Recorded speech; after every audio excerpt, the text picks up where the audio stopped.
Welcome to DDS, Real Fans, Real Sports Talk, no BS. We're your hosts, Blake Melton, Bradley Newberry, and Matthew Parker. Parker, what's going on, dude? Just glad I made it, fellas. There you go. He's here in studio again. Boom. Welcome to the College Reaction Show. Even though there wasn't a UT Vols game, Blake would like to take a moment to react to the transfer portal. Yeah, it seems that the transfer portal is not done hosing the Tennessee Volunteers this year just yet.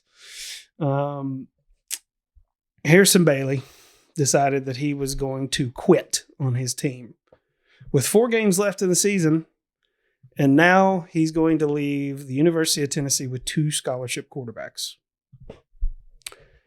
This is a problem. It's a problem across college football. We're starting to see more and more kids jump into the transfer portal early, and I think that rule needs to change. In my opinion, you jump into the transfer portal before the end of the season, you forfeit that year of eligibility. In my opinion, this sends the wrong message to kids. It's going to put these colleges in a lot of really bad situations, like they're doing with Tennessee. You know, 2 scholarship quarterbacks who have both been hurt this season at some point. They both go down. We're talking practice squad, guys. Yeah, I like the new transfer rules at first.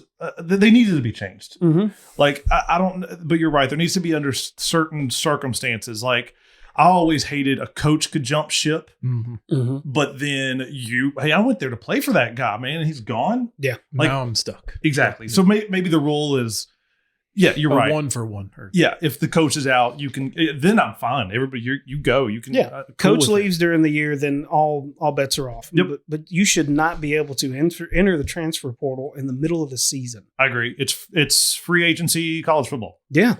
No, yeah. I couldn't agree more with you. I do like that they have a little bit more leeway to move around, but this is just free for all. It's like every single day there's another kid, fairly big name athlete that goes into the transfer portal. I mean, what it does is it allows these kids to hold these colleges over the barrel.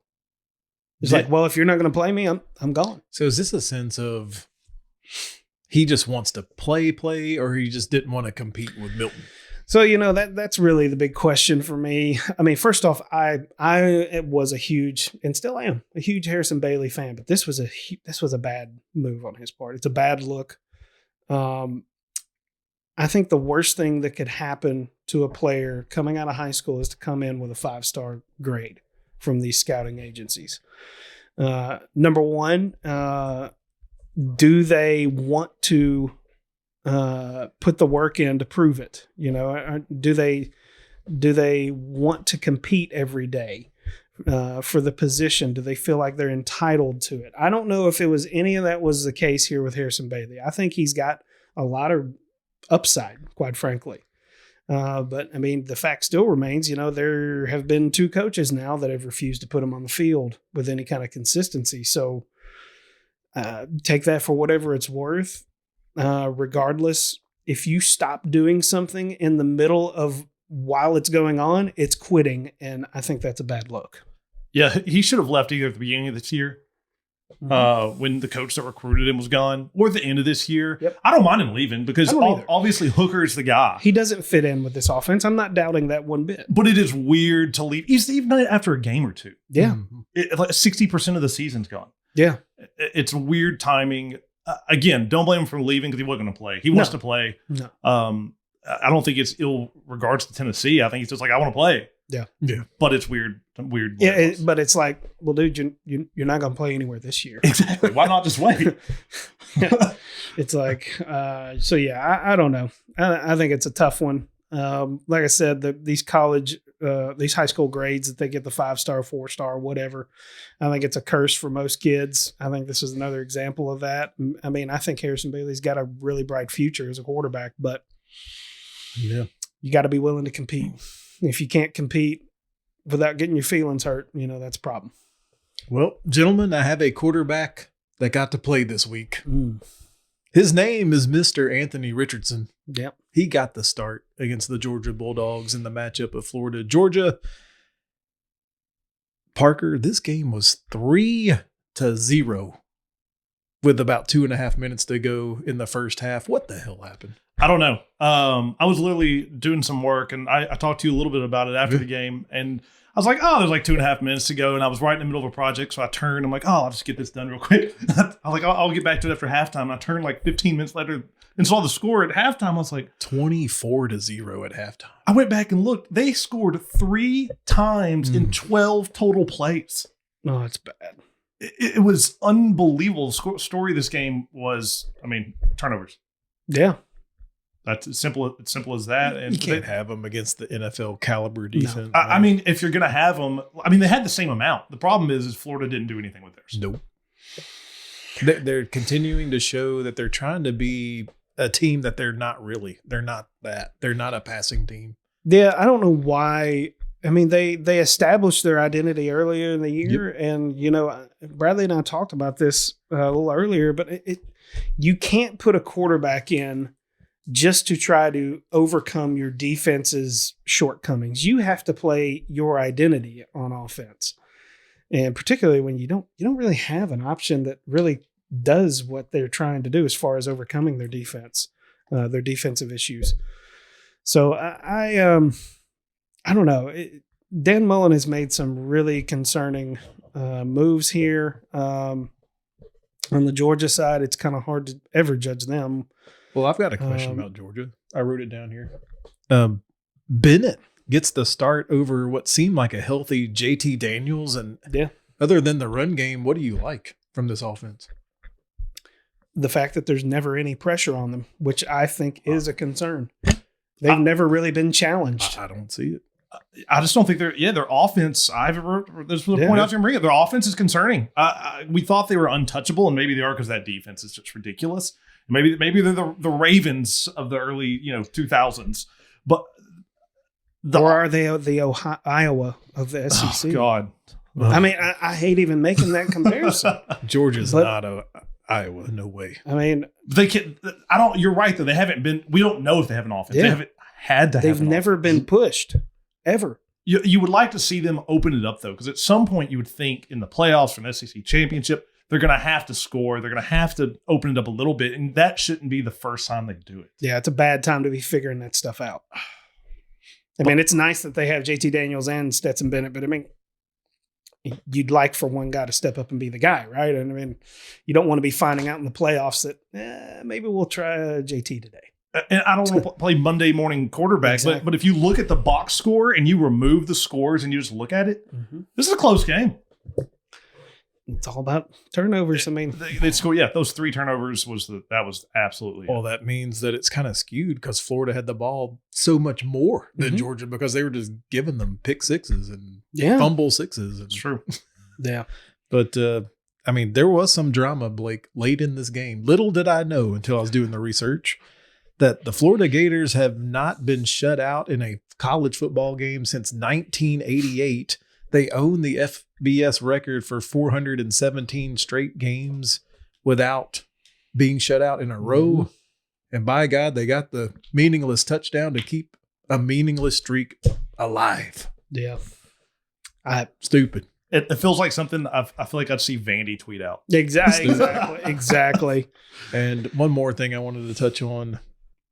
Let's look at Dan Mullen here again for a second. Oh, boy. Here we go. Old Danny. Roll up your sleeves here, folks. Just sit back. You can even close your eyes if you want to. Let me paint this picture here. Get a sip of coffee here. Dan Mullen, with 2/3 of the season over, I'm not pleased. The players are not pleased. The fans are not pleased. It is my responsibility as head coach to have all of their attitudes right. I'm never going to drop the rope. I will grasp tightly to the rope. I will hold on and never let go, squeezing it tighter as it burns. As for me, I will never drop the rope. I will not even let you rip it out of my hands ever. You can drag me around face down by the rope, but I am not letting go. This man's losing his damn mind. All right, so as a Tennessee fan, whenever coaches start speaking in metaphors about inanimate objects and making all kinds of crazy, comparisons to ropes and like I said, inanimate objects. This reminds me of Butch Jones. Brick by brick. Champions of life. Champions of life's the best. I mean, my God. I mean, this is the same kind of shit. I mean, I can't. How can you stand it down there, Florida fan? How do you stand this? This is incredible to watch. It's he's like implode. It's like watching a car crash in slow motion. You can see what he's doing. He's imploding. So I admit, whenever I was watching this debrief of many of his post game conferences, and I heard that, I had to hit pause. I was like, tell me I didn't just hear that type of thing. I rewound it. I listened to it again and I rewound it. I'm like, I'm gonna capture this right here. Because it is a desperate, soul-searching moment, I assume, is what this is. He's already admitted that he doesn't want to recruit during the season, which I think is a flaw. I mean, you just said the word. It's desperate sounding. You have to always be recruiting, man, 24/7. Should the University of Florida ever be desperate when it comes to talking about football? You can't work under the assumption that they just recruit themselves. So you got to work. Especially with early recruiting now. I mean, my favorite response, I was looking on Twitter and he was talking about Mullen can imagine holding an imaginary rope while thumb wrestling Manti girlfriend. Remember? Oh my gosh. Speaking of Mullen, another issue with him, other than this insane, I don't even know what to make of that. Why did he start Anthony Richardson this week? So I posed the question, and I may have hinted at it here. I'm like, is he, along with other coaches, just so afraid of this transfer portal that he's like, I gotta make sure old Anthony is happy? It's what I was saying. Yeah, I mean, it's an opportunity for these players to hold these SEC schools over the barrel. Come on. I don't want to give away, but I've got another theory about the transfer portal with the next game we talk about. But you may be right. I just think it's like you bring out Anthony Richardson. It could be just an unbelievable talent, right? You could have started him against South Carolina, Vandy. You start him against Georgia. Yeah, really. Throw him in your hardest game of the entire year. I'm sure he's got all the confidence in the world right now. I mean, I know it's coming off a bye week, but still, I mean, you got to start him the week before if you're going to start him that week. He didn't even play against the Vols, and when he no. Hold on tight. Hold on to that rope. There was a team that let go of the rope this week. The Michigan Wolverines. 37-33. Daddy told you so down there. Daddy had a feeling. I mean, 37-33 behind what could now be a Heisman hopeful, Kenneth Walker III. 197 yards and 5 touchdowns. Dude, he absolutely carried that team. He literally. It was everybody. It was. I'm not trying to make the comparison, but it reminded me a lot of Derrick Henry with the Titans. Everybody knows what's coming, and they couldn't stop it. You know, they stuck with their identity. You know, unlike some teams, they just kept pounding, and all of a sudden he breaks a big one. This was a pretty tight game as we expected. It was Michigan a good game. State actually had 15 fourth quarter points. Yeah, this game was over. Yeah. And I'll tell you who lost this game. Harbaugh lost this game. Football. McNamara was playing his butt off. He was awesome. And he got dinged up a little bit, went out of the game. They bring in McCarthy, this like 5-star big-time recruit guy they bring in, and they leave him in. And even afterwards, because people were wondering, like, well, okay, was McNamara not ready to go back in? And McNamara was like, nah, it's cool. I was ready to go back in. And there are theories out there that they left McCarthy in because of the transfer portal. Oh, no. I don't know that I'm not saying that's true or not. I have no idea. I'm just saying we're reading different websites and stuff that is a thought. And dude was dealing. McNamara was playing really well. And then I didn't understand the end of that game. I thought that was absolutely awful. But yeah, hats off to Kenneth Walker. He was awesome. I think that was the biggest comeback Michigan State's ever had over Michigan. Daddy had a feeling. That's all I'm saying. It was not indigestion this week. Well, Parker had the wrong feeling on this next game. 27-7, Wisconsin over Iowa. As I put on my notes, they are who I thought they were. Y'all, this game was so bad. Take a look at the pitifulness of this box score. I didn't watch one second. Good God Almighty! Total yards for Iowa, 156. What is that? 24 rushing yards. Let me put in perspective how bad their rushing game was. I looked this stat up. So my favorite stat is stuff rate, which measures how often someone gets tackled at the line of scrimmage or behind. The national average is 30%. So if you run 10 plays on average, you should gain yards on 7 of those plays. In this game, Iowa's stuff rate was 70%. Meaning they didn't cross the line of scrimmage 7 out of every 10 plays. Oh my God. So does that mean that they had more rush attempts than they did rush yards? Let's see. They had 24 rushing yards and God. Oh God, yeah. I mean, jeez. 10, 11, 14, 15, 28, 30. 30 attempts. 30 attempts, 24 yards. Less than 1 yard. And it's not like Wisconsin was awesome. They had 270 yards. I know that sounds amazing, but that's nothing. Yeah, it was awful. The game was absolutely pathetic, and I'm sad for anybody that watched it. Ugh. A better game, had more scoring in it, was the old Texas-Baylor rivalry game. Baylor actually, they got a lead and didn't let go of it here. No. They ended up winning 31-24. I mean, the better team won. Yeah. But history was with Texas. That's why I picked them. For sure. I can't even remember who I picked. Did I pick Baylor? I don't know. This is just one of my underdogs. Oh, I got you. Yeah. I got you. That was one I looked at. I think that's what I was thinking. Yeah, I had a feeling about Baylor too. Wasn't really sure. But I don't know. Seems like ever since Texas has said they're coming to the SEC, they're taking some. They're starting lumps. to warm up a little bit though. They are. And Saturday and Sunday was a day of comebacks. Like I thought this game, much like the Michigan State game, was over. I like Texas, y'all. I like the new coach. Sarkisian's for real. He is. He's for real. And coming to the SEC, they can already recruit. I mean, it's Texas. Yeah. And with the SEC behind them, man, in 2 years they could. Hold on, wait. You're saying Texas is recruiting right now? No. Dan You Mullen can't do that. You don't recruit in the middle of the season. Do you? I think they're going to be good in 2 years. I mean, I know I like to make fun of them now that they'd be a 500 team or less in the SEC, but in 2 years, they're going to be, they're going to be a second or third type team, I think, the SEC. Interesting. Well, down there on the other end. Yeah. The U continues to stack wins. 38, 34. They're out there picking Pickett. Yeah. I mean, I'll hand it to Miami. They came out and punched them in the mouth.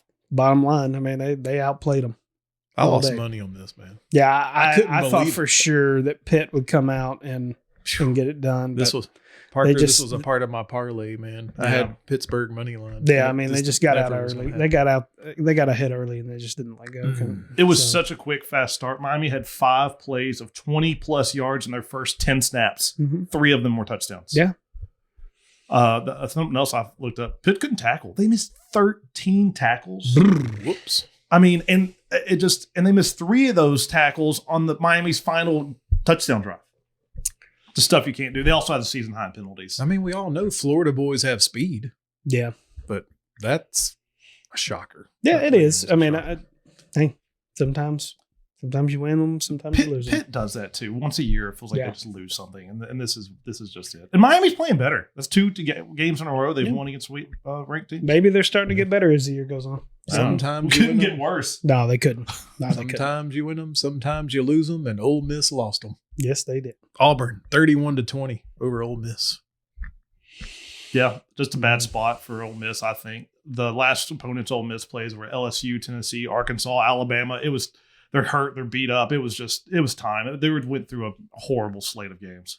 Yeah, and Corral just kind of keeps getting dinged up as the year goes on. I think he was out a little bit of this game, and they had to play their freshman back up, and it's going to be interesting to see kind of how that all plays out as far as because they got that tough stretch coming up too. So now Bo Nix has beat Ole Miss and LSU. Bo Nix believer? Do we believe in Bo? Nope. I don't know, man. He is difficult to read. I mean, 22 of 30. Efficient. Yeah. Efficient Bo. Of course, it was against Ole Miss. I find it amazing that we're talking about Bo Nix like this, but we never talk about Hendon Hooker. Oh, we talk about Hooker. I'm talking about the national. I mean, everybody fucking loves Bo. Fuck Bo. Give me some Hendon. Would you rather have Bo Nix or Hendon Hooker? Oh, this isn't even close. I'm saying you're Hooker. having Hooker, and it's not even a question. Hooker. I'm sitting here looking right now at the passing efficiency ratings for every quarterback in college football. Number 4 on this list is Hendon Hooker. That's what I'm talking about, man. Nobody gives him any love. He is behind Caleb Williams for Oklahoma, C.J. Stroud for Ohio State, and above Bryce Young, Sam Hartman. Matt Corral. Where's Matt Corral on this list? He is number 17. So, I mean, it's like we talk about all these other guys. Where's Bo? I don't even think he's on there. That's what I'm saying. I mean, people like to talk about all these other guys. He's outside the top 50. How about that? Everybody likes to talk about these slow white boys. What about Hendon? Come on, man. That's my guy right there. We see Ride you. or die. We see you, Hooker. Baby Tua is 27. So Baby after this week, Parker, where does this put us with the playoff rankings? Well, that just came out. Number 1 is going to be obvious, right? Georgia. 2, Alabama. Surprising. Not really. 3, Michigan State. Well, they've earned it. 4 is Oregon. 5 is Ohio State. And 6 was Cincinnati. Oregon should definitely be ahead of Ohio State. They went into Ohio State and beat them. Yeah. This is set up, though, because, like, Oklahoma's 8th. I know. You know that they're just trying to find a reason to scoot them up. They're going to, because they've played nobody, but they've still got Oklahoma State. I mean, they've still got like 3 big Baylor. The Big 12. Oh, that could be a big game there. They've got big stuff. So they're going to, if they go undefeated, they'll be in. Yeah. Cincinnati needs Oklahoma to lose one of those games, and they need Michigan State. Michigan State's going to lose a game. Michigan State to lose a game, and honestly, probably Oregon. So do we think that Cincinnati's the first one to get snubbed if Oklahoma wins out? I think Cincinnati might be 6. It depends on who. It depends on if Oklahoma wins out and Oregon or Ohio State wins out, then Cincinnati's going to stay at 6. Cincinnati has done everything they've been asked to do with their schedule, and all they can do now is just continue to kill people. Yeah. I mean, they've got nothing left on their schedule. I would hate to see an undefeated Cincinnati not be number 4, or just to give them a chance. It could happen, though. I would, but you can't put them in over a 1-loss Alabama. Can't do it. Can't put them over in a 1-loss Ohio State, a 1-loss any of those teams. I would do that. Who have they beat, though? I mean, I want them to be in. Don't get me wrong. I want them to be, because it's an awesome story. They beat Indiana. Indiana sucks this year. And they beat Notre Dame. They beat Notre Dame. They did beat Notre Dame, but look who these other teams have beat. Yeah. I want them to be in too, but you know, I was looking at this yesterday, and like their power rankings of any of these teams they're playing, if they played above them, they'd be like 17-point underdogs. Yeah. Well, I've got nothing else on the list unless you got something else you want to react to. I don't either. I'm good. Yeah. I don't know. It's going to be interesting. Like I said, we're starting to see more and more kids enter the transfer portal. Hearing a lot of talk about a lot of quarterbacks that aren't named Hendon Hooker for some reason. But I can tell you right now, if you asked a lot of these other teams, would they rather have their... What do you get? I'm holding on. You holding on to the rope Parker over can't there? get it. You can't let it. I can't never let it go. Lord Almighty. All right, guys. Hey, thanks for joining us today on this, our college reaction show. Be sure to check us out on Twitter at DDS Sportstalk. Get the conversation started on there. What do you think about the transfer portal? Think they need to change some of those rules? Make it to where they can't enter it while they're in season? Just an idea. Guys, closing thoughts. I think that's absolutely the answer. Yep. I think so. Don't let go, Dan, but by God, start recruiting. Yeah. All right, guys. Like and subscribe to the YouTube channel. Go Big Orange. You guys be well.